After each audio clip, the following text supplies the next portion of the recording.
চিকিৎসার জন্য হায়দ্রাবাদে নিয়ে যাওয়া হলো পশ্চিমবঙ্গ ছাত্র সমাজের নবান্ন অভিযানে আক্রান্ত কলকাতা পুলিশের সার্জেন্ট দেবাশিস চক্রবর্তী। আজ সকালে ফলকনামা এক্সপ্রেসে হায়দ্রাবাদে রওনা দেন কলকাতা পুলিশের ইস্ট ডিভিশনের সাইবার সেলের সার্জেন্ট।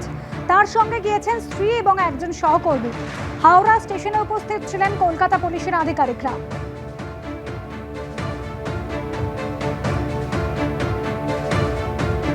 গত 27 আগস্ট পশ্চিমবঙ্গ ছাত্র সমাজের ডাকা নবান্ন অভিযানে ইটের ঘায়ে চোখে আঘাত পান কলকাতা পুলিশের সার্জেন্ট দেবাশিস চক্রবর্তী।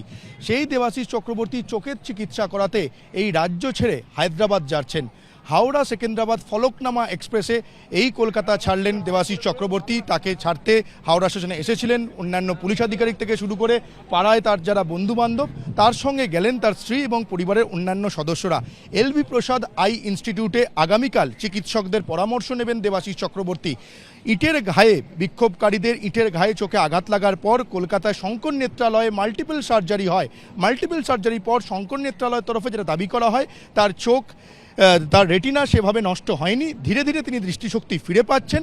তার চোখের সামনে হাত নাড়ালে, চোখে আলো পড়লে তিনি সেটা বুঝতে পারছেন। কিন্তু তার পরিবারের লোকেরা ঝুঁকি নিতে নারাজ। কলকাতা থেকে হায়দ্রাবাদে তার চোখের চিকিৎসা করাতে নিয়ে গেলেন তার পরিবারের সদস্যরা। অন্যান্য পুলিশ আধিকারিকরা তাকে হাওড়া স্টেশন পর্যন্ত ছাড়তে এসেছিলেন।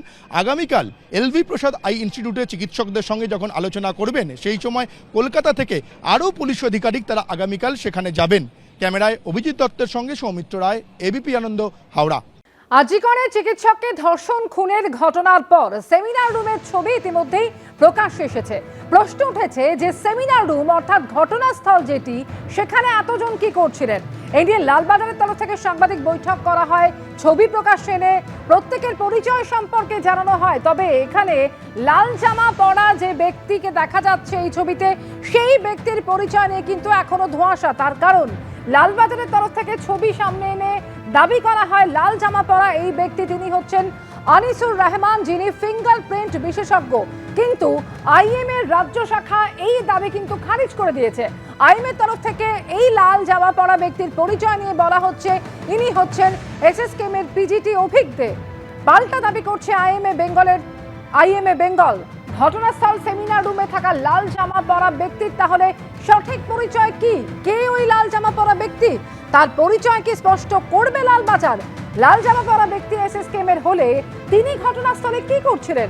অভিজ্ঞ নয়, লাল জামা পরা ব্যক্তি আনিসুর রহমান বলে পাল্টা দাবি করা হয়েছে পুলিশের তরফে। কলকাতা গোয়েন্দা পুলিশের ফিঙ্গারপ্রিন্ট বিশেষজ্ঞ বলে দাবি লালবাজারের।